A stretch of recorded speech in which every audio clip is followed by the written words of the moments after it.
कहानियाँ। सातवां राजकुमार और बंदर। एक राजा के 7 पुत्र थे। वे सभी विवाह योग्य हो गए। राजा चाहता था 7 पुत्रों का विवाह एक ही घर में हो। एक अन्य राजा के घर में भी 7 पुत्रियां थी। उस राजा का भी यही विचार था कि सभी बहनें एक ही घर ब्याही जाएं। राजा ने ब्राह्मण और नाई बुलवाए तो सभी राजकुमारों के लिए योग्य कन्याएं ढूंढने के लिए कहा। ब्राह्मण और नाई राजा से खर्चा पानी लेकर चल दिए।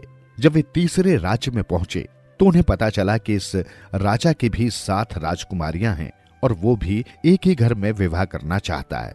ब्राह्मण और नाई ने राजा से बात की। वो मान गया और कुड़माई पक्की हो गई। लगन पत्री देखी गई और बात पक्की हो गई। आते आते विवाह का दिन भी आ गया। 7 भाइयों की बारात तैयार हुई। इनमें से सबसे छोटे भाई ने कहा, भाई राजपाट अकेला नहीं छोड़ना चाहिए, मैं यहाँ पीछे रह जाता हूँ, क्योंकि राजा भी बारात में जाएंगे। कोई पीछे लूट मचा दे तो शर्म की बात होगी। विचार विमर्श के बाद 7वां भाई वहीं रुक गया। 6 भाइयों की बारात चली। बारात को एक जगह रात पड़ गई। वहां डेरा डाल दिया गया। वहां वासुकी नाग आ गया। नाग ने राजा से कहा कि मैं कुछ मांगना चाहता हूँ, मुझे वचन दे। राजा ने वचन दे दिया। वासुकी नाग ने कहा, बारात में 7वीं पालकी खाली चली है, इस पालकी की राजकुमारी मुझे दे देना। राजा ने वचन दिया था, मानना पड़ा। दूसरे दिन बारात पहुंची, लगन बेदी सब कुछ हुआ और तीसरे दिन बारात वापस लौटी। 7वीं बहन नाग ने ले ली। 6 महल में आई। बेचारा 7वां भाई पालकी का इंतजार ही करता रह गया। एक दिन छोटे भाई को एक भाभी ने ताना मारा कि यदि तू सूरमा होता तो हमारी बहन को ले आता। उसे बड़ी ठेस लगी। वो घोड़े पर सवार हो निकल पड़ा। घोड़े का एक मित्र था बंदर, वो भी उनके साथ हो लिया। चलते चलते रास्ते में एक दरिया आया। घोड़े ने वहां पानी पिया। घोड़े के पानी पीने से दरिया आधा रह गया। फिर बंदर ने पानी पिया तो दरिया पूरा ही सूख गया। वासुकी नाग पाताल लोक में उस राजकुमारी की गोद में मजे से सो रहा था। बंदर पाताल लोक पहुंच गया और राजकुमारी को उठाकर दरिया के रास्ते बाहर भेज दिया। वो स्वयं धीरे धीरे वासुकी नाग की टांग दबाने लगा ताकि उसे नींद आ जाए। बंदर को ये पता था कि नाग से बचना उतना आसान नहीं है। वो किनारे बैठ नाग के जागने का इंतजार करने लगा। जब नाग जागा तो उसने देखा बंदर एक पेड़ के नीचे रस्सी बना रहा था। नाग ने पूछा कि ये क्या कर रहे हो? तो बंदर ने कहा, आज बड़ा भूकंप आएगा, इतना कि घर छप्पर सब उड़ जाएंगे। मैंने रस्सी बना अपने को इस पेड़ से बांध लेना है ताकि बचा रहूं। वासुकी नाग डर गया। उसने कहा, भैया मुझे भी कुछ उपाय बताओ। बंदर ने कहा, एक काम हो सकता है, तुझे भी इस पेड़ से बांध देता हूं, तभी तुम बच सकते हो। नाग मान गया। बंदर ने उसे पेड़ से कसकर बांध दिया और स्वयं खिसक गया। राजकुमारी अब उनके पास थी। वे राजकुमारी को लेकर अपने राज्य में वापस आ गए। सौतेली माँ। एक नगर में एक कुम्हार व उसकी पत्नी रहते थे। कुम्हार के घर कोई बच्चा न था, इसलिए उसने दूसरा विवाह कर लिया। संयोगवश बाद में उन दोनों पत्नियों से एक एक लड़की पैदा हुई। एक का नाम रखा वंदना और दूसरी का शकुंतला। एक बार कुम्हार मिट्टी के बर्तन बनाने के लिए मिट्टी लाने गया तो मिट्टी खोदते खोदते उसके ऊपर काफी मिट्टी आ गिरी और वो दबकर मर गया। कुम्हार की मृत्यु के बाद उसकी दोनों पत्नियां आपस में लड़ाई झगड़ा करने लगी। संयोगवश कुछ दिन बाद वंदना की मां बीमार पड़ गई।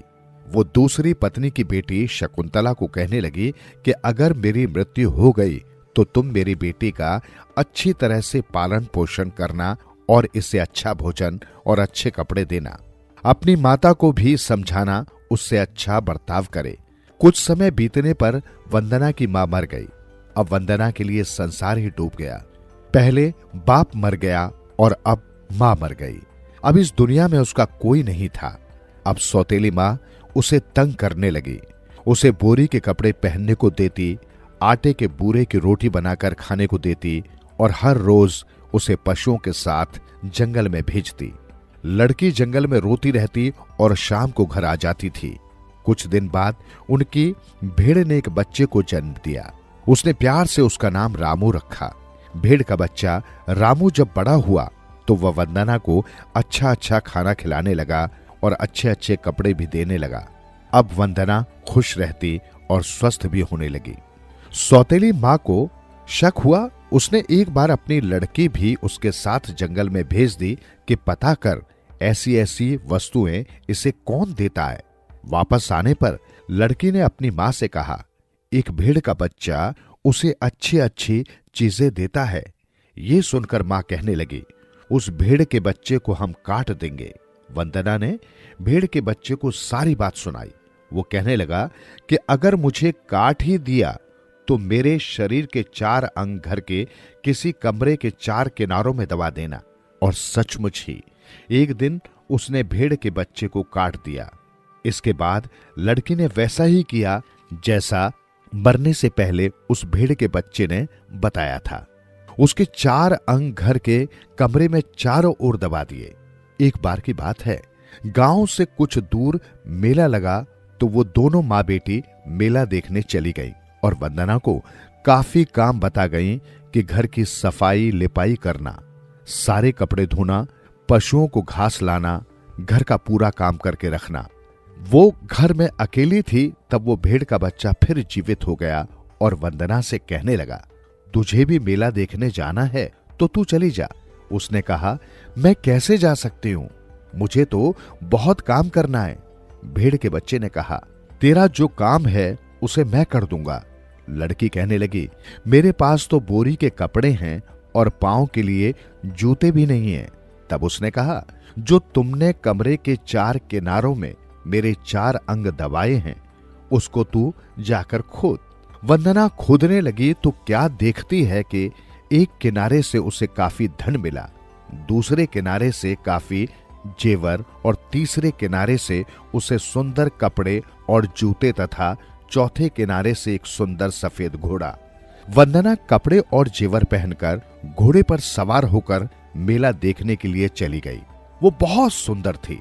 जब वो घोड़े पर सवार होकर जा रही थी कि उसकी सौतेली बहन शकुंतला ने अपनी माँ से कहा, माँ, वंदना मोटन सी कौन आई है? तब उसकी माँ ने उत्तर दिया, उसने कहां से आना है, उसे तो हम काफी काम करने को कह आई हैं। वो काम करने में ही उसे पूरा दिन लग जाएगा। लड़की ने कहा, मुझे तो वही नजर आ रही है। लड़की धीरे धीरे आई और उसके पैर के जूते खोलकर अपने पैर में डालने लगी। उसके पैर शकुंतला के पैर से कुछ बड़े थे तो उसने जूते पहनकर पता लगा लिया कि ये तो वही है। मेले में उसे राजकुमार ने देखा, उसे वो पसंद आ गए। वो कहने लगा कि मैं इसी लड़की से विवाह करूंगा। दोनों का विवाह हो गया। जब सौतेली माँ को पता चला कि इसकी शादी राजकुमार से हो गई है तो एक दिन सौतेली माँ वंदना के ससुराल गई और कहने लगी कि 2-4 दिन के लिए वंदना को हमारे साथ भेज दो। ससुराल वाले उसकी सौतेली माँ का विश्वास नहीं करते थे और उन्होंने कहा, 2-4 दिन के लिए तो हम भेजते नहीं, अपितु 2-4 घंटे के बाद वापस पहुंचा जाना। घर पहुंचने पर सौतेली माँ ने वंदना मोटन को भोजन खिलाया और बाद में कहने लगी कि आ वंदना, मैं तेरा सिर दबा दूं। जब वंदना सौतेली माँ के पास बैठी तो उसने उसके सिर में लोहे की एक बड़ी कील मारी और चिड़िया बनाकर आसमान को उड़ा दिया। उसके कपड़े अपनी बेटी शकुंतला को पहना दिए और उसकी जगह उसके ससुराल भेज दिया। वंदना बेचारी चिड़िया बन चुकी थी। वो रोज चिड़िया के रूप में महल की छत पर बैठती और मधुर स्वर से कहती, मेरे राजा के पलंग पर कौन सोया है। चिड़िया हर रोज आती और यही बात दोहराती। एक दिन राजकुमार ने भी चिड़िया की बात सुनी। राजकुमार ने हर रोज चिड़िया को यही बात कहते सुना तो उसे कुछ शक हुआ कि चिड़िया रोज यही शब्द क्यों कहती है। एक दिन राजकुमार ने चिड़िया को पकड़ लिया।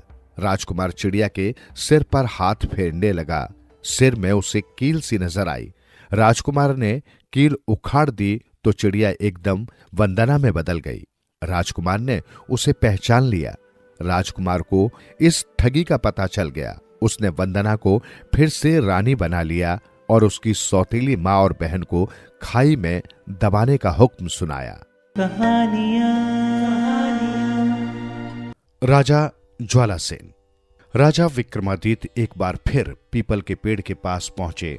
लाश पहले की तरह उल्टी लटकी हुई थी। उन्होंने बेताल की लाश को पेड़ से नीचे उतारा, उसे अपने कंधों पर रखा और राज्य की ओर चल दिए। रास्ते में बेताल उन्हें एक अन्य कहानी सुनाने लगा। बहुत समय पहले की बात है। ज्वालासेन नामक राजा उज्जैन पर शासन करता था। वो एक अच्छा राजा नहीं था। उसे जुआ खेलने की लत थी। वो सारा दिन जुआ खेलता रहता था। एक दिन राजा ज्वालासेन जुआ खेलते समय पड़ोसी राजा के हाथों अपना सारा राज्य हार गया। पड़ोसी राजा ने राजा ज्वालासेन को राज्य से बाहर निकलवा दिया। ज्वालासेन ने फैसला किया कि वो अपने दोस्त पड़ोसी राज्य में जाकर शरण लेगा। ये सोचकर वो उस राज्य की ओर चल दिया। रास्ते में राजा ज्वालासेन एक शमशान घाट के पास से गुजरा। वहां उसने एक साधु को ध्यान में मगन पाया। राजा को बहुत भूख लगी थी, अतः वो साधु को प्रणाम करके वहीं बैठ गया। कुछ देर बाद साधु ने आंखें खोली तो राजा को अपने पास बैठा देखकर पूछा, कौन हो तुम? राजा ने उसे अपने बारे में सब कुछ बता दिया। उसने ये भी बताया कि उसे बहुत भूख लगी है। साधु ने कहा, मेरे पास केवल फल और मेवे हैं, क्या तुम उन्हें खाना चाहोगे?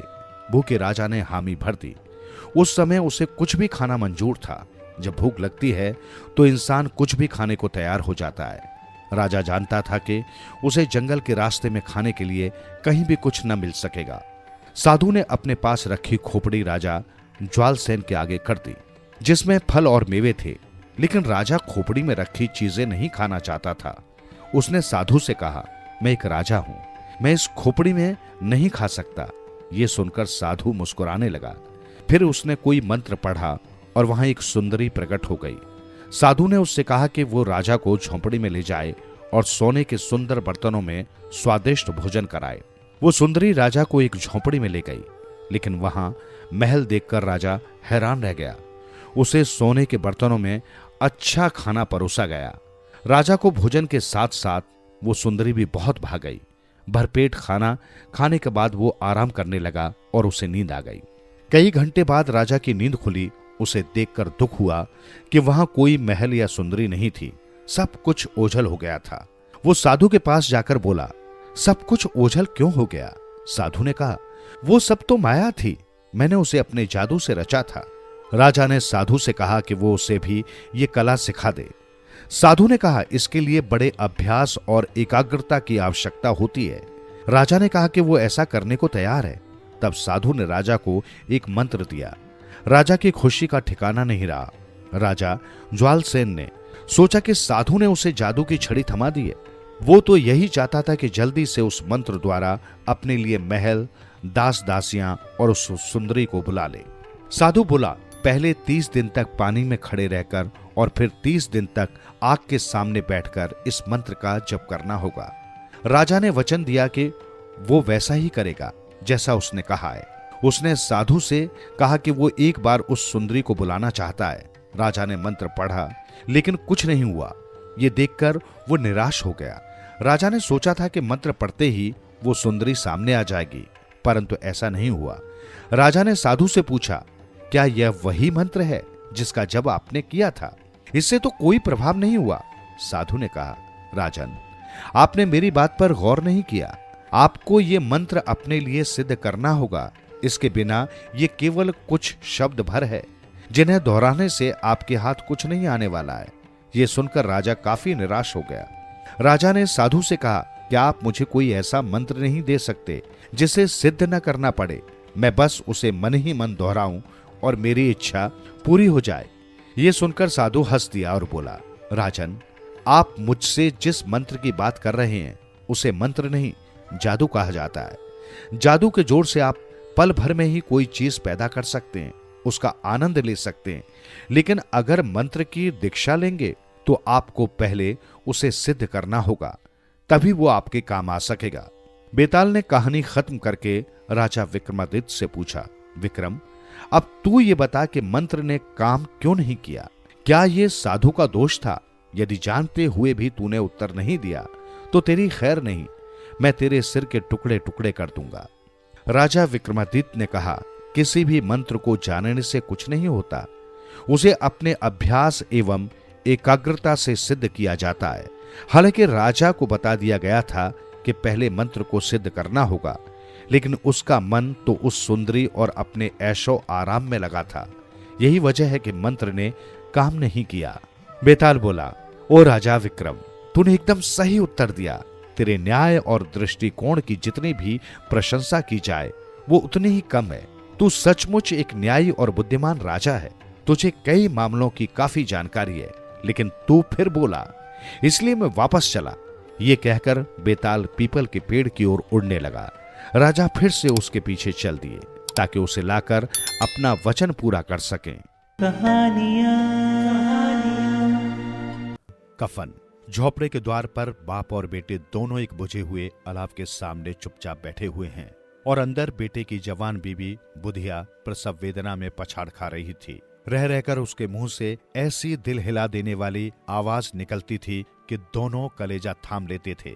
जाड़ों की रात थी, प्रकृति सन्नाटे में डूबी हुई, सारा गांव अंधकार में हो गया था। घेसू ने कहा, मालूम होता है बचेगी नहीं, सारा दिन दौड़ते हो गया, जा देख तो आ। माधव चढ़कर बोला, मरना ही तो है, जल्दी मर क्यों नहीं जाती? देखकर क्या करूं? तू बड़ा बेदर्द है बे। साल भर जिसके साथ सुख चैन से रहा, उसी के साथ इतनी बेवफाई। तो मुझसे तो उसका तड़पना और हाथ पांव पटकना नहीं देखा जाता। गरीबों का कुनबा था और सारे गांव में बदनाम। घेसू एक दिन काम करता तो 3 दिन आराम करता। माधव इतना काम चोर था कि आधे घंटा काम करता तो घंटा भर चिलम पीता। इसलिए उन्हें कहीं मजदूरी नहीं मिलती थी। घर में मुट्ठी भर भी अनाज मौजूद हो तो उनके लिए काम करने की कसम थी। जब 2-4 फाके हो जाते तो घीसू पेड़ पर चढ़कर लकड़ियां तोड़ लाता, माधव बाजार में बेच आता और जब तक वो पैसे रहते दोनों इधर उधर मारे मारे फिरते। गांव में काम की कमी नहीं थी। किसानों का गांव था, मेहनती आदमी के लिए 50 काम थे, मगर इन दोनों को उसी वक्त बुलाते जब 2 आदमियों से एक का काम पाकर भी संतोष कर लेने के सिवा और कोई चारा न होता। अगर दोनों साधु होते तो उन्हें संतोष और धैर्य के लिए संयम और नियम की बिल्कुल जरूरत न होती। ये तो इनकी प्रकृति थी। विचित्र जीवन था इनका। घर में मिट्टी के 2-4 बर्तन के सिवा कोई संपत्ति नहीं। फटे चीथड़ों से अपनी नगनता को ढके हुए जिए जाते थे। संसार की चिंताओं से मुक्त, कर्ज से लदे हुए, गालियां भी खाते, मार भी खाते, मगर कोई गम नहीं। दीन इतने के वसूली की बिल्कुल आशा न करने पर भी लोग इन्हें कुछ न कुछ कर्ज दे देते थे। मटर आलू की फसल में दूसरों के खेतों से मटर या आलू उखाड़ लाते और भून भान कर खा लेते, या 10-5 ऊख उखाड़ लाते और रात को चूसते। घीसू ने इसी आकाश वृत्ति से 60 साल की उम्र काट दी और माधव भी सपूत बेटे की तरह बाप ही के पद चिन्हों पर चल रहा था, बल्कि उसका नाम और भी उजागर कर रहा था। इस वक्त भी दोनों अलाव के सामने बैठकर आलू भून रहे थे, जो कि किसी खेत से खोद लाए थे। घीसू की स्त्री का तो बहुत दिन हुए देहांत हो गया था। माधव का ब्याह पिछले साल हुआ था। जब से ये औरत आई थी, उसने इस खानदान में व्यवस्था की नींव डाली थी और इन दोनों बेगैरतों का दोजख भरती रहती थी। जब से वो आई, ये दोनों और भी आराम तलब हो गए थे, बल्कि कुछ अकड़ने भी लगे थे। कोई कार्य करने को बुलाता तो निर्लज्ज भाव से दुगनी मजदूरी मांगते। वही औरत आज प्रसव वेदना से मर रही थी और ये दोनों इसी इंतजार में थे कि वो मर जाए तो आराम से सोएं। घीसू ने आलू निकालकर छीलते हुए कहा, जाकर देख तो क्या दशा है। चुड़ैल का फिसाद होगा और क्या। यहाँ तो ओझा भी 1 रुपया मांगता है। माधव को भय था कि वो कोठरी में गया तो घीसू आलूओं का बड़ा भाग साफ कर देगा। बोला, मुझे वहाँ जाते डर लगता है। डर किस बात का है, मैं तो यहाँ हूँ ही, तो तुम ही जाकर देखो ना। मेरी औरत जब मरी थी तो मैं 3 दिन तक उसके पास से हिला तक नहीं, और फिर वो मुझसे लजाएगी कि नहीं। जिसका कभी मुंह नहीं देखा, आज उसका उघड़ा हुआ बदन देखूं, उसे तन की सुध भी तो न होगी। मुझे देख लेगी तो खुलकर हाथ पांव भी न पटक सकेगी।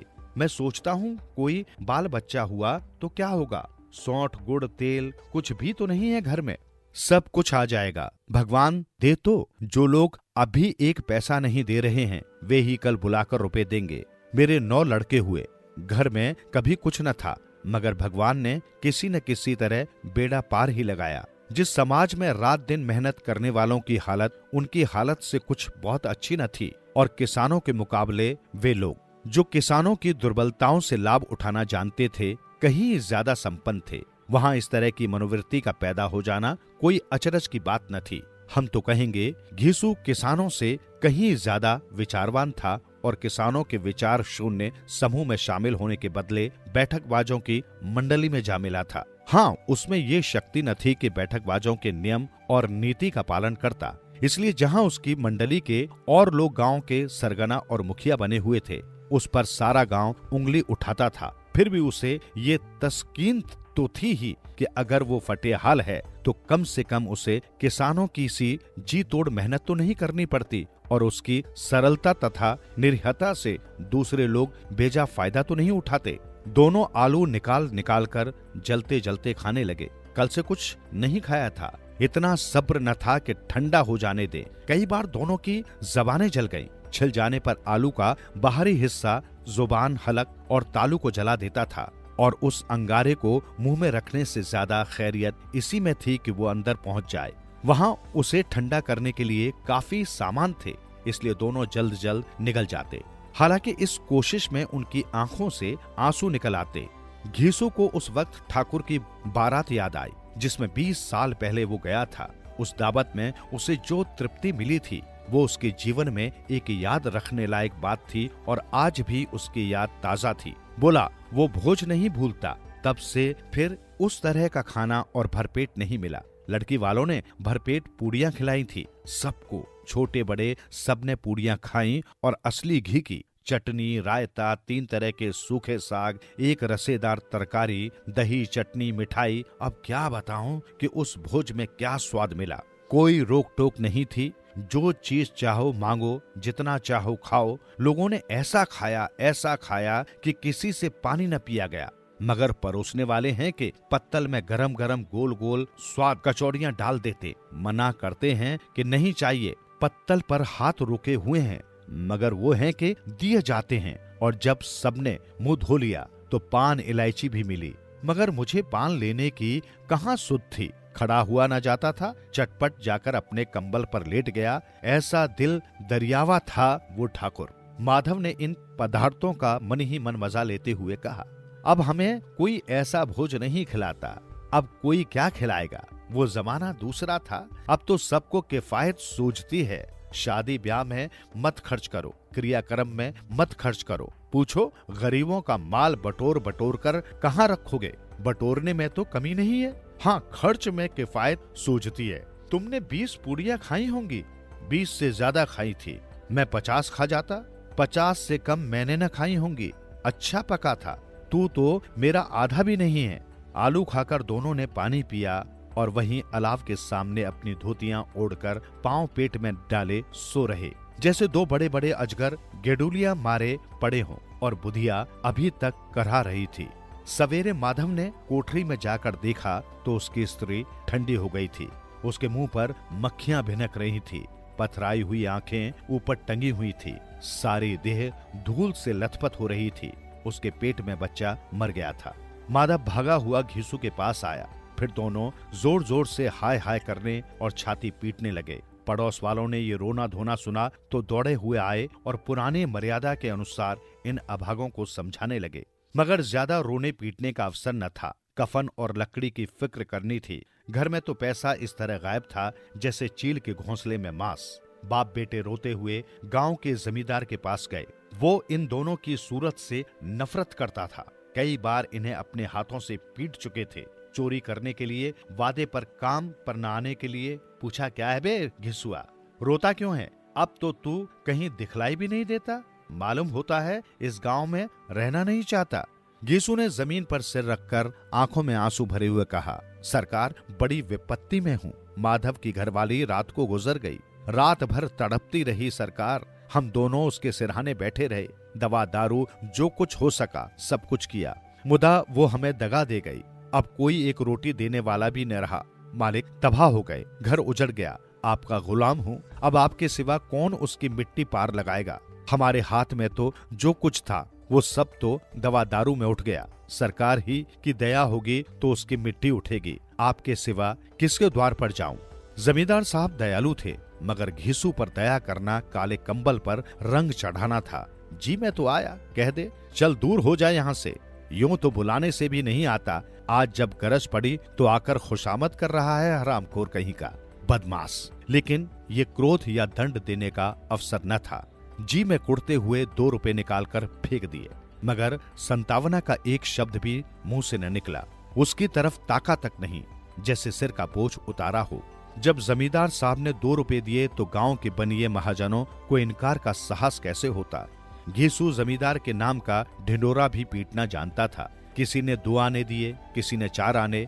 1 घंटे में घीसू के पास 5 रुपए की अच्छी रकम जमा हो गई। कहीं से अनाज मिल गया, कहीं से लकड़ी, और दोपहर को घीसू और माधव बाजार से कफन लाने चले। इधर लोग बांस काटने लगे। गांव की नरमदिल स्त्रियां आ आकर लाश देखती थी और उसकी बेकसी पर 2 बूंद आंसू गिराकर चली जाती थी। बाजार में पहुंचकर घीसू बोला, लकड़ी तो उसे जलाने भर को मिल गई है, क्यों माधव? माधव बोला, हाँ लकड़ी तो बहुत है, अब कफन चाहिए, तो चलो कोई हल्का सा कफन ले लें। हाँ और क्या, लाश उठाते उठाते रात हो जाएगी। रात को कफन कौन देखता है? कैसा बुरा रिवाज है कि जिसे जीते जी तन ढाकने को चीथड़ा भी न मिले, उसे मरने पर नया कफन चाहिए। कफन लाश के साथ जल ही तो जाता है, और क्या रखा रहता है। यही 5 रुपए पहले मिलते तो कुछ दवा दारू कर लेते। दोनों एक दूसरे के मन की बात ताड़ रहे थे। बाजार में इधर उधर घूमते रहे। कभी इस बजाज की दुकान पर गए, कभी उसकी दुकान पर तरह तरह के कपड़े रेशमी और सूती देखे, मगर कुछ जचा नहीं। यहाँ तक कि शाम हो गई। तब दोनों न जाने किस दैवीय प्रेरणा से एक मधुशाला के सामने जा पहुंचे और जैसे किसी पूर्व निश्चित व्यवस्था से अंदर चले गए। वहां जरा देर तक दोनों असमंजस में खड़े रहे। फिर घीसू ने गद्दी के सामने जाकर कहा, साहू जी, एक बोतल हमें भी देना। उसके बाद कुछ चिखोना आया, तली हुई मछली आई और बरामदे में बैठकर दोनों शांति पूर्वक पीने लगे। कई कुज्जियां ताबड़तोड़ पीने के बाद दोनों सरूर में आ गए। घीसू बोला, कफन लगाने से क्या मिलता, आखिर जल ही तो जाता, कुछ बहू के साथ तो न जाता। माधव आसमान की तरफ देखकर बोला, मानो देवताओं को अपनी निष्पापता का साक्षी बना रहा हो। दुनिया का दस्तूर है, नहीं लोग बामनों को हजारों रुपए क्यों दे देते हैं? कौन देखता है परलोक में मिलता है या नहीं? बड़े आदमियों के पास धन है, फूके, हमारे पास फूकने को क्या है? लेकिन लोगों को जवाब क्या दोगे? लोग पूछेंगे नहीं कफन कहाँ है? घीसू हंसा, अबे कह देंगे कि रुपए कमर से खिसक गए, बहुत ढूंढा, मिले नहीं, लोगों को विश्वास न आएगा, लेकिन फिर वही रुपए देंगे। माधव भी हंसा इस अनपेक्षित सौभाग्य पर, बोला, बड़ी अच्छी थी बेचारी, मरी तो खूब खिला पिलाकर। आधी बोतल से ज्यादा उड़ गई। घीसू ने 2 सेर पूड़ियां मंगाई, चटनी, अचार, कलेजियां। शराब खाने के सामने ही दुकान थी। माधव लपक कर 2 पत्तलों में सारा सामान ले आया। पूरा 1.5 रुपया खर्च हो गया, सिर्फ थोड़े से पैसे बच रहे हैं। दोनों इस वक्त इस शान में बैठे पूड़ियां खा रहे थे जैसे जंगल में कोई शेर अपना शिकार उड़ा रहा हो। न जवाबदेही का खौफ था, न बदनामी की फिक्र। इन सब भावनाओं को उन्होंने बहुत पहले ही जीत लिया था। घीसू दार्शनिक भाव से बोला, हमारी आत्मा प्रसन्न हो रही है तो क्या उसे पुण्य नहीं होगा? माधव ने श्रद्धा से सिर झुकाकर तस्दीक की, जरूर होगा। भगवान तुम अंतर्यामी हो, उसे बैकुंठ ले जाना। हम दोनों हृदय से आशीर्वाद दे रहे हैं। आज जो भोजन मिला वो कभी उम्र भर न मिला था। एक क्षण के बाद माधव के मन में एक शंका जागी। बोला, क्यों दादा, हम लोग भी एक न एक दिन वहां जाएंगे ही? घीसू ने इस भोले भाले सवाल का कुछ उत्तर न दिया। वो परलोक की बातें सोचकर इस आनंद में बाधा न डालना चाहता था। जब वहां हम लोगों से पूछेगी कि तुमने हमें कफन क्यों नहीं दिया तो क्या कहोगे? कहेंगे तुम्हारा सिर। पूछेगी तो जरूर, तू कैसे जानता है कि उसे कफन न मिलेगा? तू मुझे ऐसा गधा समझता है? 60 साल क्या दुनिया में घास खोदता रहा हूँ, उसको कफन मिलेगा और बहुत अच्छा मिलेगा। माधव को विश्वास न आया।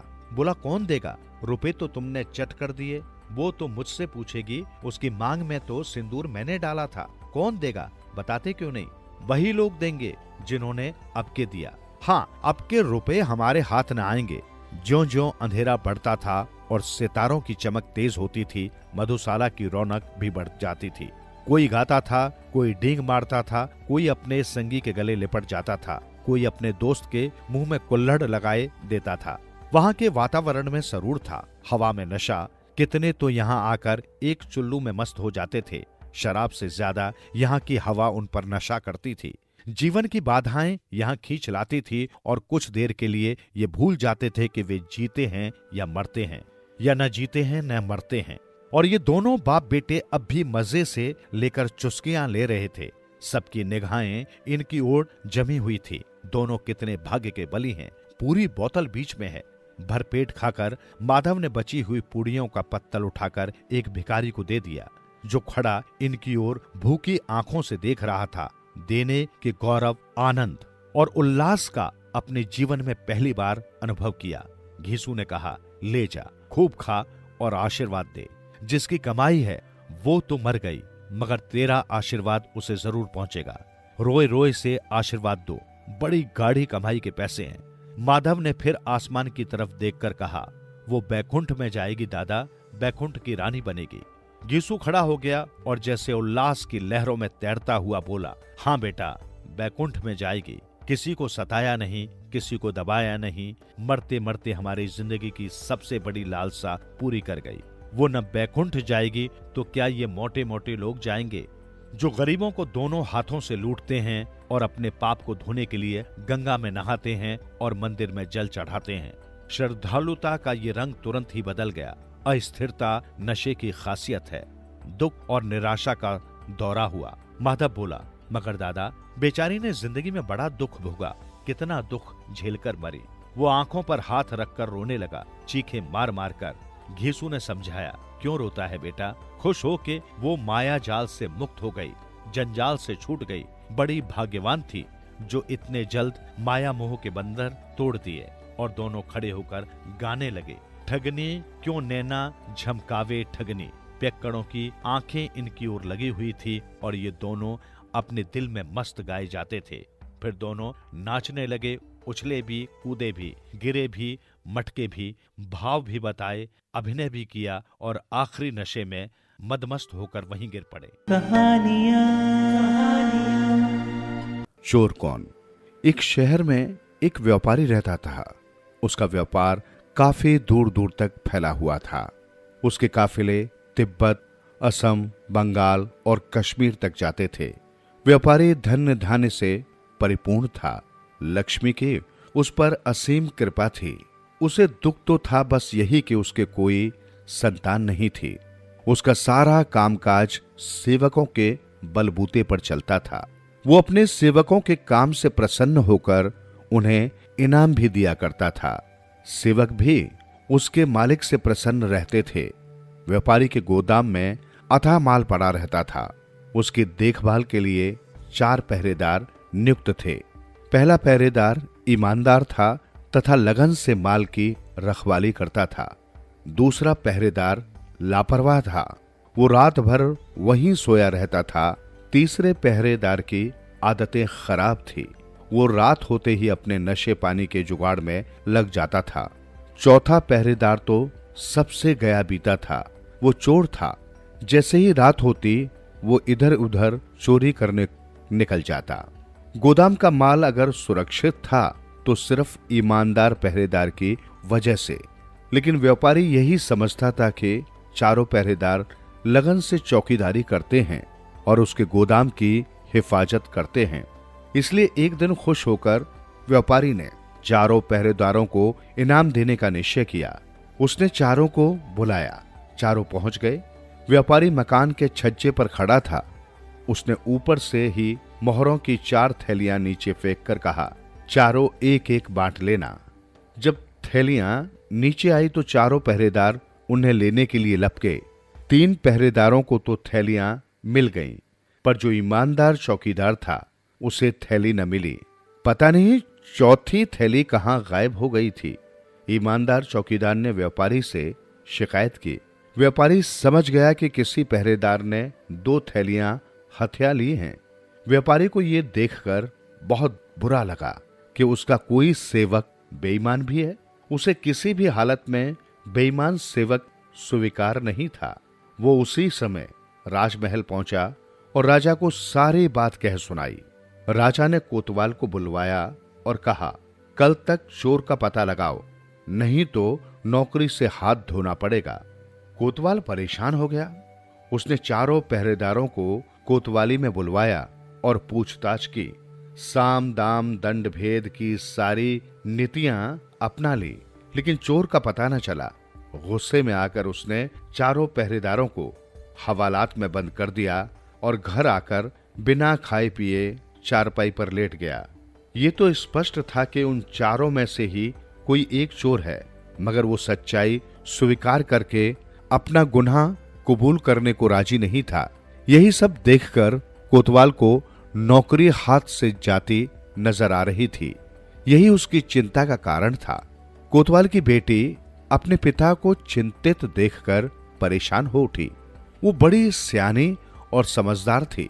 उसने अपने पिता से उनकी परेशानी का कारण पूछा तो कोतवाल सब कुछ बताते हुए बोला, अगर कल तक चोर का पता न लगा तो राजा मुझे नौकरी से हटा देंगे।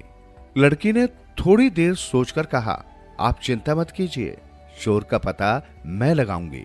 लड़की ने हल्का सा श्रृंगार किया और कैदियों का भोजन लेकर वो उस कोठरी में जा पहुंची जिसमें उन चारों पहरेदारों को रखा गया था।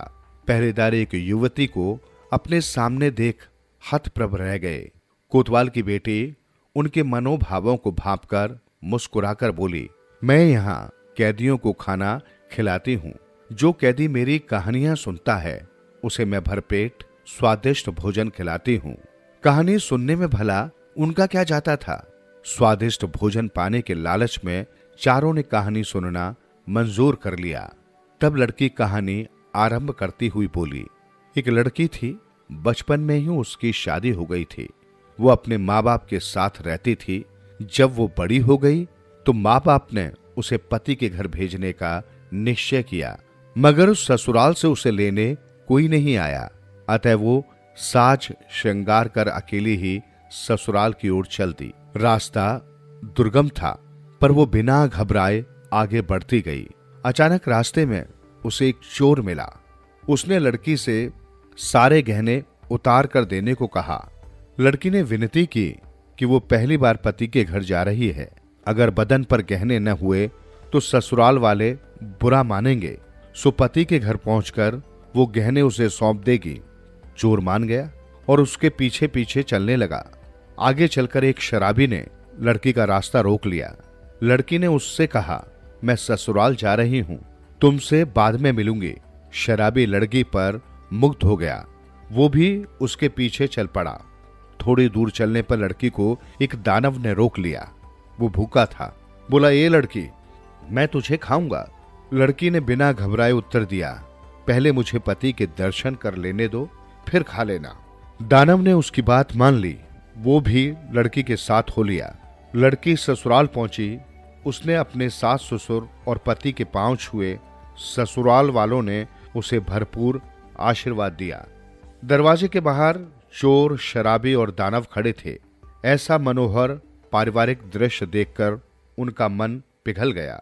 उन्होंने लड़की को आगे तंग न करने का विचार त्याग दिया और वहां से वापस लौट गए। कहानी सुनाकर लड़की ने चारों पहरेदारों से पूछा, अब तुम लोग बताओ कि चोर, शराबी और दानव में किसका स्वभाव अधिक अच्छा था। पहला पहरेदार ईमानदार था। उसने नाक भौंस सिकोड़कर कहा, इनमें भला किसका स्वभाव अच्छा हो सकता है। तीनों दुष्ट प्रवृत्ति वाले थे। दूसरे पहरेदार ने दानव को अधिक अच्छा बताया।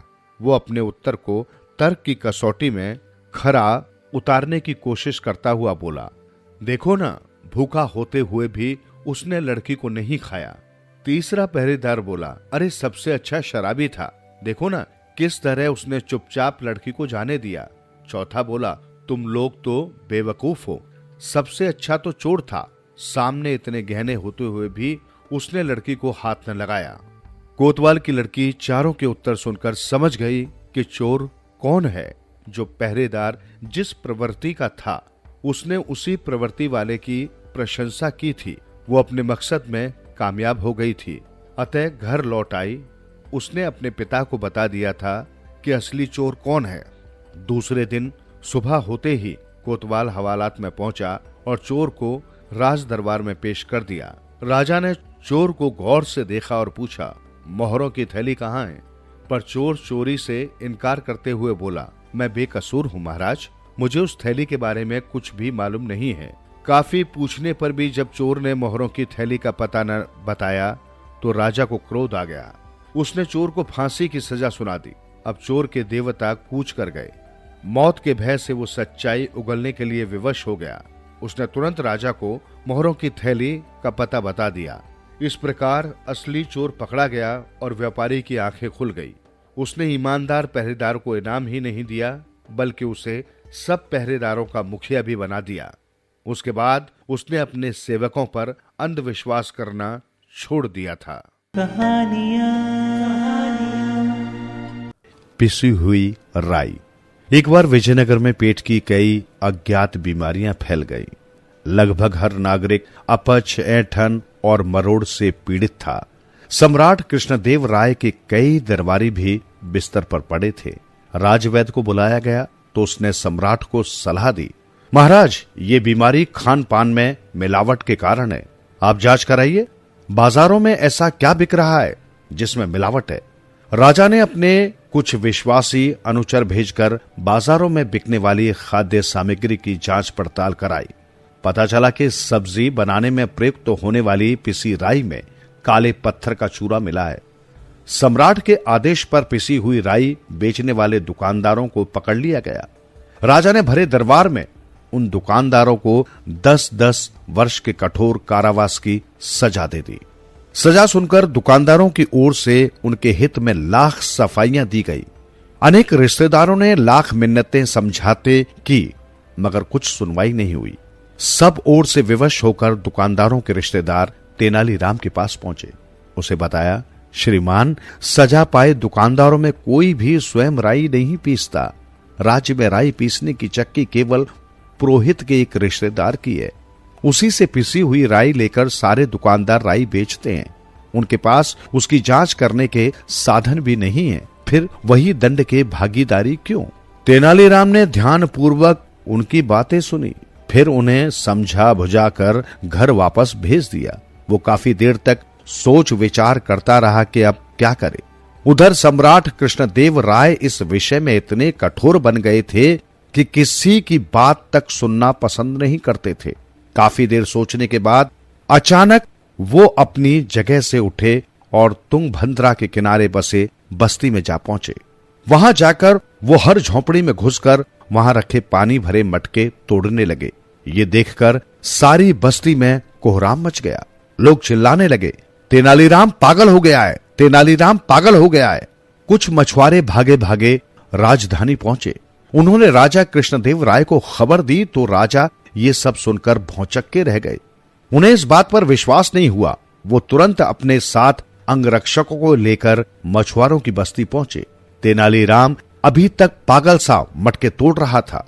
गरीब मछुआरे उसे सम्राट का खास दरबारी जानकर कुछ नहीं कह रहे थे, बस वे विवश से खड़े टुकुर टुकुर देख भर रहे थे।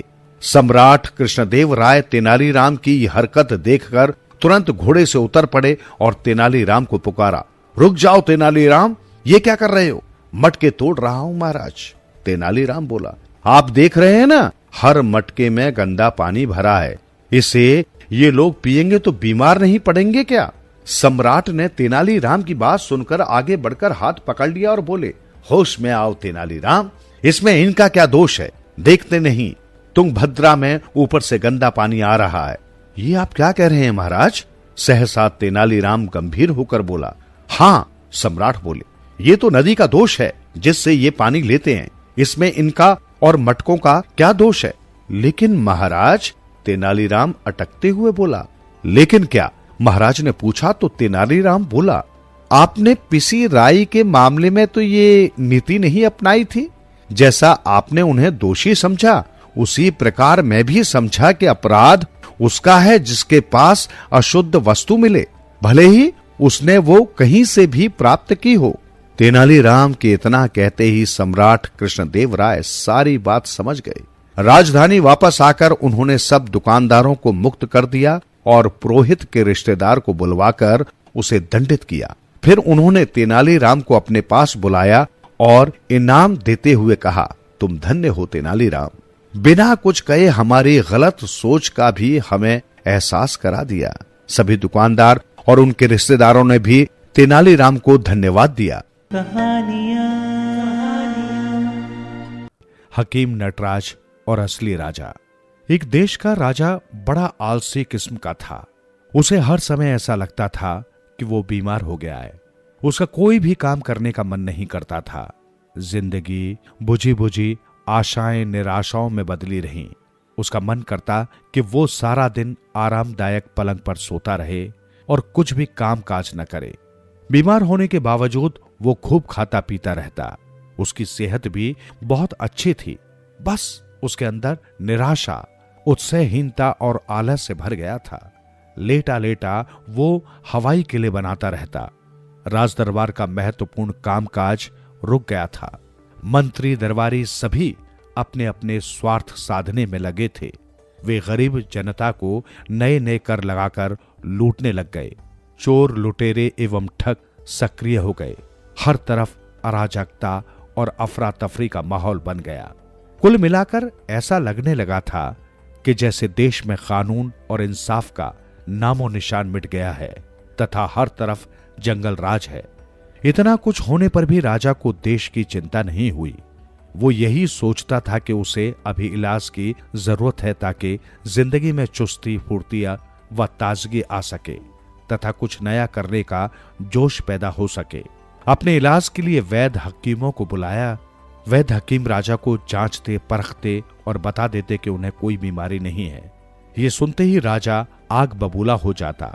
उसे लगता कि वो बीमार है और वे सब उससे झूठ बोल रहे हैं। उसे कोई बीमारी न बताने वाले वैद्य हकीमों को वो कारागार में डलवा देता। ये क्रम काफी समय तक चलता रहा। एक एक करके सैकड़ों वैद्य हकीम कारागार में ठूसे जा चुके थे। एक दिन एक बूढ़े हकीम पंडित नटराज को राजा का इलाज करने के लिए लाया गया। उसने राजा की अच्छी तरह जांच की। उसे भी राजा में कोई बीमारी नजर नहीं आई। राजा अच्छा खाता पीता, नरम रेशमी बिछौने पर लेटा रहता, लेकिन बस कोई काम काज करने की कोशिश नहीं करता। हकीम नटराज समझ गया कि राजा को आखिरकार बीमारी क्या है। महाराज, आपको तो बड़ा भयंकर रोग लग गया है, जिसका इलाज असंभव नहीं तो मुश्किल जरूर है। अगर इसका इलाज करने में देर हो जाती है तो आपके लिए ये शानो शौकत, राजपाट, धन दौलत, वैभव सभी कुछ समाप्त हो जाएगा। पंडित नटराज ने बेहद चिंतित स्वर में राजा को बताया, पंडित जी, मैंने सभी हकीमों से कहा कि मुझे कोई बड़ी भयानक बीमारी है, मगर किसी को समझ नहीं आई। इसलिए मैंने उन सभी लल्लू पंजू हकीमों को जेल में डलवा दिया। अब आप ही इस रोग का इलाज ढूंढें। राजा ने उत्साहित स्वर में कहा। उसे अब यह जानकर हौसला हो गया था कि उसकी बीमारी हकीम नटराज की पकड़ में आ गई है। महाराज, आप सही कह रहे हैं, तो फिर जल्दी से जल्दी असर करने वाली दवाएं बनाकर दीजिए। ठीक होने पर मैं आपको मुंह मांगा इनाम दूंगा। महाराज, आपकी बीमारी के लिए दवाइयों का नुस्खा बेहद आसान है। उस नुस्खे से आपकी बीमारी पलक झपकते ही ठीक हो जाएगी। आज्ञा करें हकीम साहब, कौन सी दवाई है? महाराज, कुदरत की माया है। मेरा हकीमी तजुर्बा कहता है कि अगर आपको 10 दिन तक किसी खुशहाल, सुखी और बेफिक्र घर में स्वादिष्ट भोजन मिल जाए तो आपकी बीमारी ठीक हो जाएगी। हकीम नटराज ने बताया तो राजा के चेहरे पर चमक आ गई। हकीम ने फौरन सैनिकों को बुलवाकर उन्हें आगाह करते हुए कहा, इतना याद रखना कि वास्तव में खुशहाल, सुखी और बेफिक्र होने चाहिए, वरना तुम्हारे महाराज का इलाज नहीं हो सकेगा। सैनिक तुरंत ऐसे परिवार की खोज में निकल पड़े, लेकिन उन्होंने पूरा राज्य छान मारा, पर उन्हें ऐसा कोई परिवार नजर नहीं आया जिसका स्वामी खुशहाल, सुखी और बेफिक्र हो। हर व्यक्ति परेशान, चिंताग्रस्त, गरीबी का मारा, चोर, लुटेरों, सामंतों, सरदारों से भयभीत मिला। सैनिक गहन चिंता में डूब गए। क्योंकि उन्हें अच्छी तरह मालूम था कि खाली हाथ लौटने पर राजा उन्हें जेल में डलवा देगा। काफी तलाश करते करते सैनिक एक साधु की कुटिया में पहुंचे। वो प्रभु भक्ति में लीन था। काफी देर बाद जब साधु ने आंखें खोली और अपनी कुटिया में राजा के सैनिकों को देखा तो उसे आश्चर्य हुआ। सैनिकों ने नम्रतापूर्वक साधु को अपने आने का मंतव्य बताया। सैनिकों की बात सुनकर पहले तो साधु जोर से ठाका लगाकर हंसा और फिर जोर जोर से रोने लगा। इसके बाद वो गहरी निराशा में डूब गया। सैनिक साधु की इन हरकतों पर काफी हैरान थे। उन्होंने साधु से उनके हंसने, रोने और उदास हो जाने का कारण पूछा तो साधु ने बताया, मैं हंसा इसलिए कि राजा मेरे जैसे गरीब फकीर के घर से भोजन खाना चाहता है। रोया इसलिए कि मैं स्वयं मांगकर रोटी खाता हूं तो भला राजा को स्वादिष्ट भोजन कैसे खिला पाऊंगा। उदास इसलिए हुआ कि अपने राजा के लिए मैं कुछ नहीं कर सकता। सैनिक पूरी तरह निराश होकर इसी आशा के साथ राजमहल पहुंचे कि राजा उन्हें जाते ही जेल में डलवा देगा। उन्होंने राजमहल पहुंचकर राजा को सारी बातें बताई तो राजा को अपने देश की बुरी हालत का पता चलने पर बड़ा दुख हुआ। उसके देश में एक भी इंसान ऐसा नहीं जो खुशहाल और सुखी हो। अगर संयोगवश एक साधु मिला भी तो वो बेचारा खुद दीनहीन था और उसके स्वयं के पास भी एक समय का भोजन न था। राजा को अपने देश की हालत पर बड़ा तरस आया और स्वयं पर गुस्सा। उसे पता चल चुका था कि उसके दरबारी, मंत्री, सूबेदार एवं सामंत किस प्रकार अपनी अपनी ताकत का गलत इस्तेमाल करके भोली भाली जनता का जीना हराम किए हुए है। राजा हकीम नटराज का गहरा मंतव्य समझ गया और उसने उसी पल आलस्य और कर्तव्यहीनता का चोला उतार फेंका तथा मंत्रियों की बैठक बुलवाकर उन्हें तत्काल कुछ आदेश जारी किए। अब वो दिन रात प्रजा की भलाई के लिए कार्य करने में जुट गया और खुद प्रजा के हाल चाल मालूम करने देश में घूमने लगा। राज दरबार भी नियमित रूप से लगने लगा। अब तो सचमुच कमाल हो गया था। राजा की बीमारी स्वयं में वो ठीक हो गई। धीरे धीरे प्रजा की हालत भी सुधरने लगी। राजा ने हकीम पंडित नटराज का धन्यवाद किया और उनसे इनाम मांगने को कहा तो पंडित नटराज ने जवाब दिया, राजन, आपकी आलस्य की बीमारी ठीक हो गई और आप पहले की भांति फिर से दुखी जनता की सेवा करने लगे। यही मेरा इनाम है। अगर इनाम देना ही है तो जेल में बंद बेकसूर वैद्य हकीमों को मुक्त कर दें। राजा ने सहर्ष हकीम नटराज की बात मानते हुए जेल में बंद सभी वैद्य हकीमों को उसी क्षण रिहा कराया और पंडित नटराज को राज्य का महामंत्री नियुक्त किया। वो अब समझ चुका था कि दुनिया में आलस्य जैसी बीमारी का कोई इलाज नहीं। इसे केवल मेहनत के जरिए ही ठीक किया जा सकता है। एक भक्त ऐसा भी, एक ब्राह्मण था तथा महान भक्त था। वो मंदिर की पूजा में बहुत शानदार सेवा पेश करना चाहता था, लेकिन उसके पास धन नहीं था।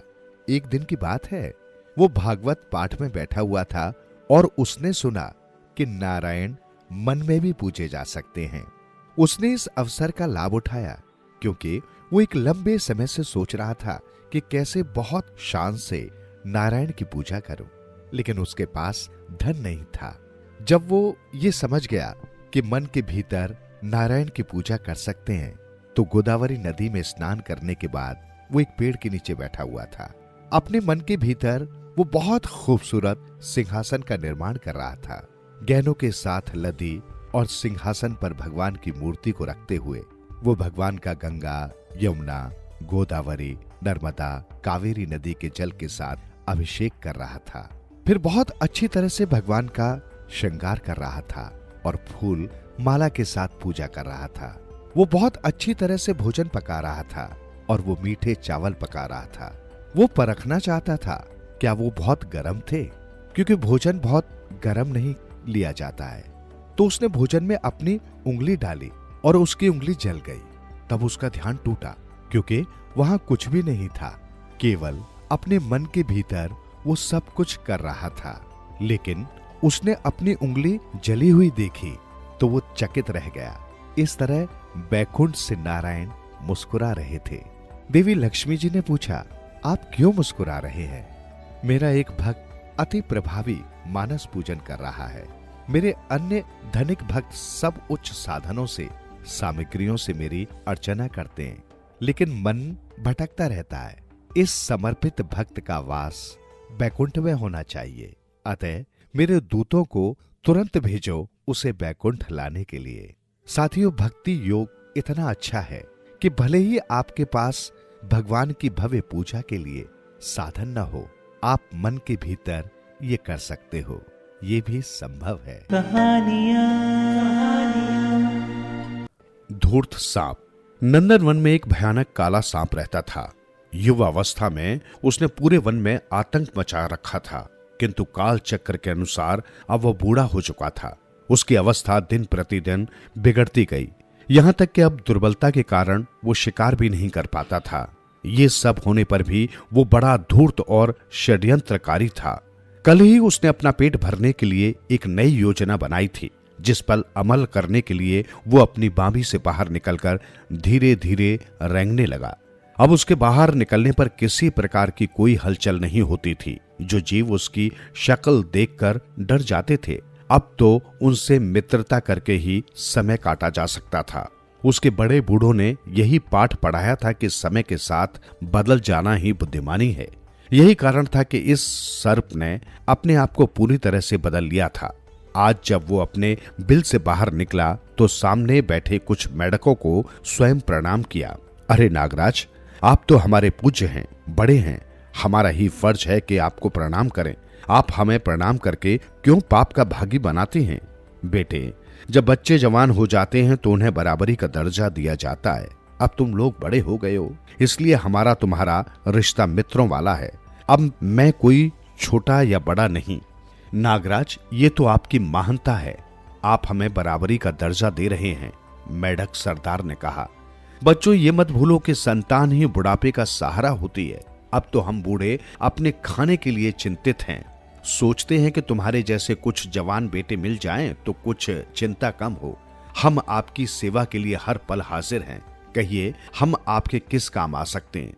बेटे, यदि तुमने मेरा दुख पूछा ही है तो सुनो। पिछले जन्म में मैंने एक ब्राह्मण के बेटे को काटा था। वो अपने पिता के सामने तड़प तड़प कर मर गया तो ब्राह्मण ने मुझे ये श्राप दिया कि हे पापी, तूने मेरे बेटे को काट कर मार डाला। जा, अपने इस पाप के बदले तू अगले जन्म में बूढ़ा होकर मेढकों को अपनी पीठ पर बैठाकर घुमाया करेगा, तभी तुझे बुढ़ापे में भोजन नसीब होगा। बेटा, अब तुम स्वयं ही सोचो कि मैं क्या करूं। अब तो मैं बिल्कुल बूढ़ा हो गया हूं। मेरे पेट भरने का साधन तो तभी बन पाएगा जब आप लोग मेरे इस श्राप का प्रायश्चित करवाओगे। नागराज, तुम चिंता मत करो, हम तुम्हारी सहायता करेंगे। हम ही एक दूसरे के काम न आए तो कौन आएगा? मेढक सरदार ने गर्व से सीना फुलाकर कहा। उसके लिए ये बड़े गर्व की बात थी कि सांप जैसा शक्तिशाली जीव उसका मित्र बनने का इच्छुक है। सांप अपने मन में बहुत खुश हुआ कि उसकी चाल सफल हो गई। अब वो भूखा नहीं मरेगा। दूसरी ओर मेढकों ने अपने साथियों को ये खुशी की खबर सुनाई कि आज से हमारी बिरादरी सांप के ऊपर बैठकर घुमा करेगी। कालिया सर्प हमें बारी बारी से अपनी पीठ पर बैठाकर जंगल की सैर कराएगा। ये सुनकर सभी मेढक बहुत खुश हुए। सांप अपनी चाल को सफल होते देखकर खुश था तो सीधे सादे साफ दिल के मेढक सांप पर सवारी करने की आशा में खुशी मना रहे थे। उन्हें क्या पता था कि सांप कितना धूर्त है। ये बूढ़ा जरूर है, परंतु धूर्तता में अभी भी इसका मस्तिष्क युवाओं जैसा है। मेढक रात भर खुशियां मनाते रहे। सुबह हुई तो मेढकों का सरदार अपने साथियों को लेकर सांप के पास गया और बिल के बाहर खड़े होकर आवाज लगाई, नागराज, हम आ गए हैं, आप भी आइए ताकि आपके पाप का प्रायश्चित हो सके। नागराज अपने बिल से बाहर निकला और बोला, आओ मित्रों, तुम्हें नमस्कार करता हूँ। नागराज, हम सब भी आपको नमस्कार करते हैं। आशा करते हैं कि आपको अपना कल वाला वचन याद होगा। भैया, मैं नाग हूँ। नाग अपने वचन कभी नहीं भूलते। सरदार, आज पहले दिन तुम ही मेरी पीठ पर बैठो। आज मैं तुम्हें घुमाऊंगा। कल से तुम्हारी प्रजा का नंबर लगेगा। ठीक है नागराज, जो तुम्हें अच्छा लगे वही करो। हम तो तुम्हारी खुशी में ही खुश हैं। सरदार, क्या वास्तव में कि तुम मेरी खुशी का ख्याल रखोगे। हाँ नागराज, समय आने पर आप मेरी परीक्षा लेकर भी देख लेना। आप जैसे मित्र पर तो मैं जान तक कुर्बान कर दूं। बस बस मित्र, अब मुझे विश्वास हो गया कि तुम मेरा पूरा ख्याल रखोगे। अब तुम जल्दी से मेरी पीठ पर बैठ जाओ। घूमने का आनंद तो सुबह सुबह ही आता है। मेढकों का सरदार बूढ़े सर्प की पीठ पर बैठ गया। सर्प मन ही मन बहुत खुश हो रहा था। सारा दिन वो धूर्त सर्प मेढकों के सरदार को घुमाता रहा और शाम को उसी स्थान पर लाकर छोड़ दिया। इस मामले में उसने इतनी सावधानी बरती कि उसे खरोच भी नहीं आने दी। मेढक के सरदार ने सांप से कहा, अच्छा मित्र, अब कल सुबह मिलेंगे। ठीक है मित्र, जैसी तुम्हारी इच्छा, मगर एक बात तो मेरी समझ में नहीं आई। क्या? यही कि तुम दिन भर मेरी पीठ पर बैठे घूमते रहे, परंतु तुमने ये तो पूछा ही नहीं कि मैंने खाना भी खाया है कि नहीं। ओ क्षमा करना नागराज, मुझसे बड़ी भूल हुई। मैं वास्तव में आपके सामने लज्जित हूं। ऐसी कोई बात नहीं मित्र, मैंने तो वैसे ही कह दिया था।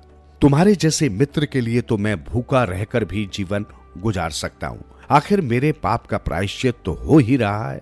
नहीं नागराज, हम तुम्हें भूखा रहकर पापी नहीं बनना चाहते। हम तुम्हारे लिए भोजन का प्रबंध करेंगे। कल से हम अपने आप छोटे मोटे मेढक हर रोज तुम्हारे भोजन के लिए भेज दिया करेंगे। नाग मन ही मन में हंसते हुए सोचने लगा, वाह, तीर ठीक निशाने पर लगा है। अब सारी चिंता दूर हो गई। किसी छोटे जीव को थोड़ा सा मान दे दो तो वो जान तक देने को तैयार हो जाता है। दूसरे दिन सुबह ही सांप के लिए भोजन आ गया। सांप ने इस प्रकार आनंद से कभी भी घर बैठकर भोजन नहीं खाया था, जितने आनंद से बूढ़ा होने पर आज उसे मिला था। घर बैठे भोजन मिले, इससे अच्छी बात और क्या होगी। भोजन के पश्चात सांप ने कुछ मेढकों को उनके सरदार के साथ पीठ पर बैठाया और दूर तक घुमाने ले गया। रास्ते में उसका पुराना मित्र एक दूसरा सांप मिला तो उसकी पीठ पर बैठे मेढकों को देखकर हंसकर बोला, क्यों भैया, ये क्या नाटक है? सांप की पीठ पर मेढक? हाँ दोस्त, समय समय की बात है। इंसानों में एक कहावत बड़ी मशहूर है कि समय आने पर लोग गधे को भी बाप बना लेते हैं। बहुत खूब, लगता है कोई लंबा खेल खेल रहे हो। हाँ, पापी पेट का सवाल है भाई। बुढ़ापे में जब सब साथ छोड़कर भाग जाते हैं तो अपनी बुद्धि तथा अपने अनुभव ही काम आते हैं। दोनों सांप एक दूसरे से बातें करते रहे। सर्प बड़े मजे से चलता रहा। सुबह से शाम हो गई। तब वो वापस अपने बिल के पास आया तो मेढक सरदार बड़े ठाठ से सर्प की पीठ से उतरा। उसी समय उसने तालाब में से कुछ छोटे मोटे मेढक नागराज के भोजन के लिए बुला लिए। सर्प ने बड़े आनंद से भोजन किया, फिर अपने मित्र के साथ इधर उधर की बातें करता रहा। मेढक सरदार सांप से दोस्ती करके बहुत खुश था। फिर सांप की सवारी का तो आनंद ही अलग था।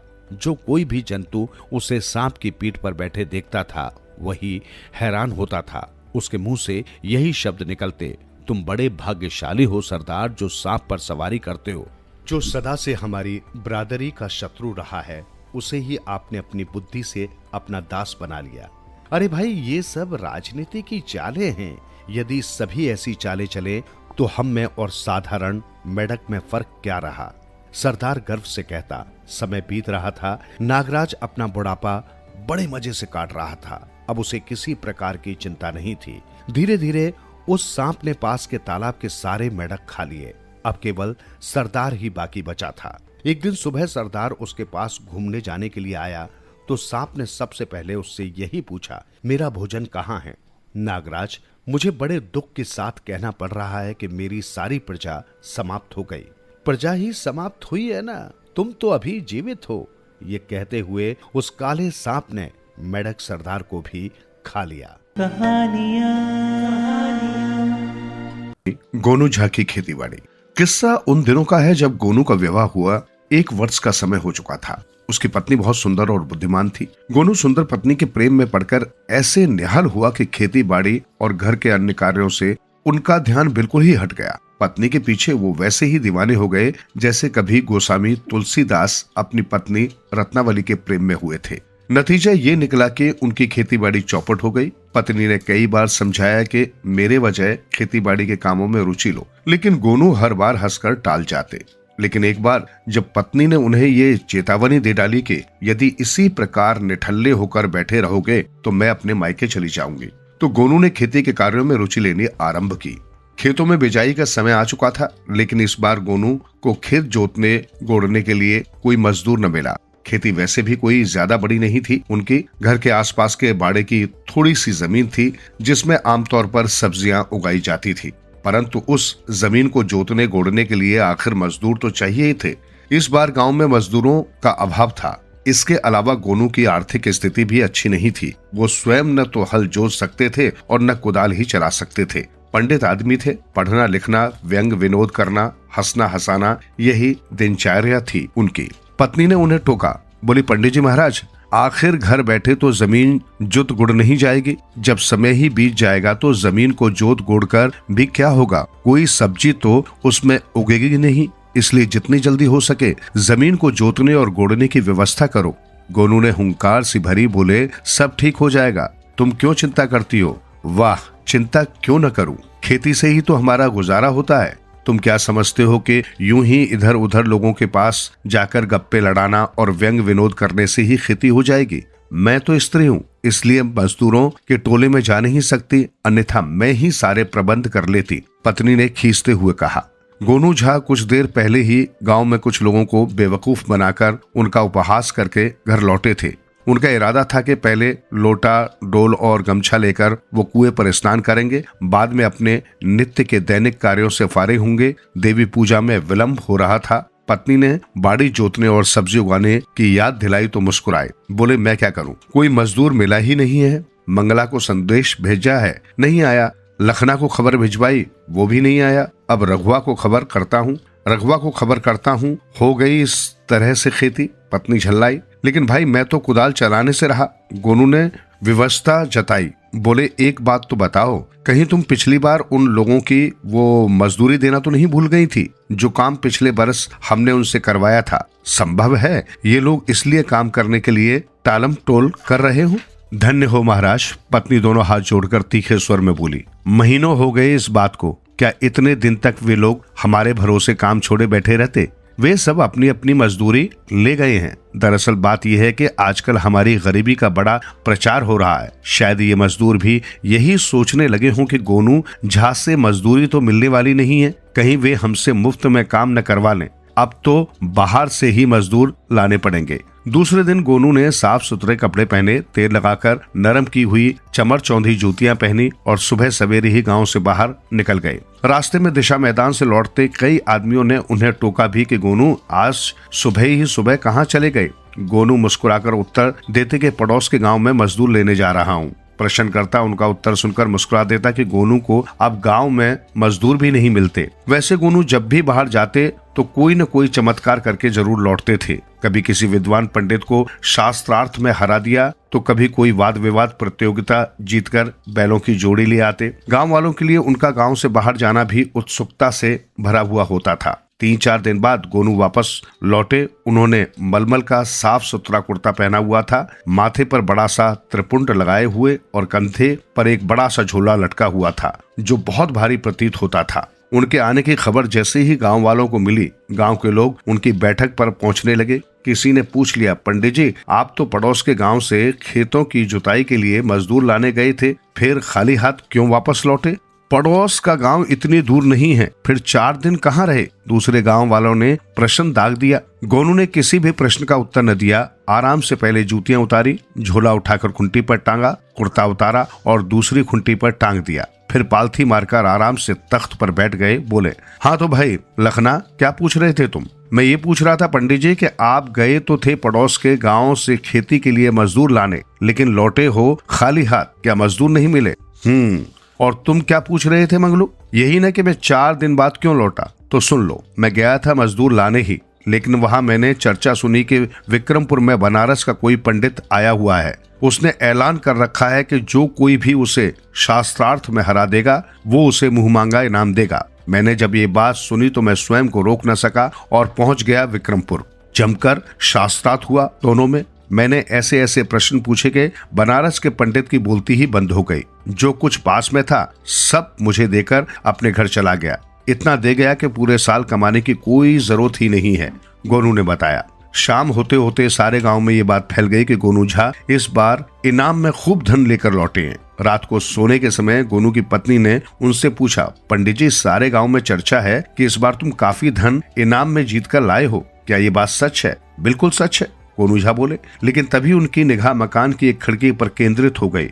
उन्हें खिड़की के पीछे किसी व्यक्ति की भनक लगी, इसलिए उन्होंने पत्नी से सरगोशी के लहजे में कहा, ओझाई जो भी पूछना है धीमी आवाज में ही पूछना। आजकल गांव में चोरी चकारी की वारदातें बहुत होने लगी हैं, तो बताइए ना कहाँ रख दिया है तुमने इनाम में जीता हुआ सारा धन? पत्नी ने इस बार धीमी आवाज में पूछा। जहाँ भी रखा है वहाँ वो बहुत सुरक्षित है, तुम चिंता मत करो। गोनू पूर्वत खिड़की की ओर देखते हुए बोले, कैसी बातें करते हो जी, मुझे चिंता न होगी तो और किसे होगी? बताओ ना कहाँ छुपाया है धन? पत्नी ने सरगोशी भरे स्वर में पुनः पूछा।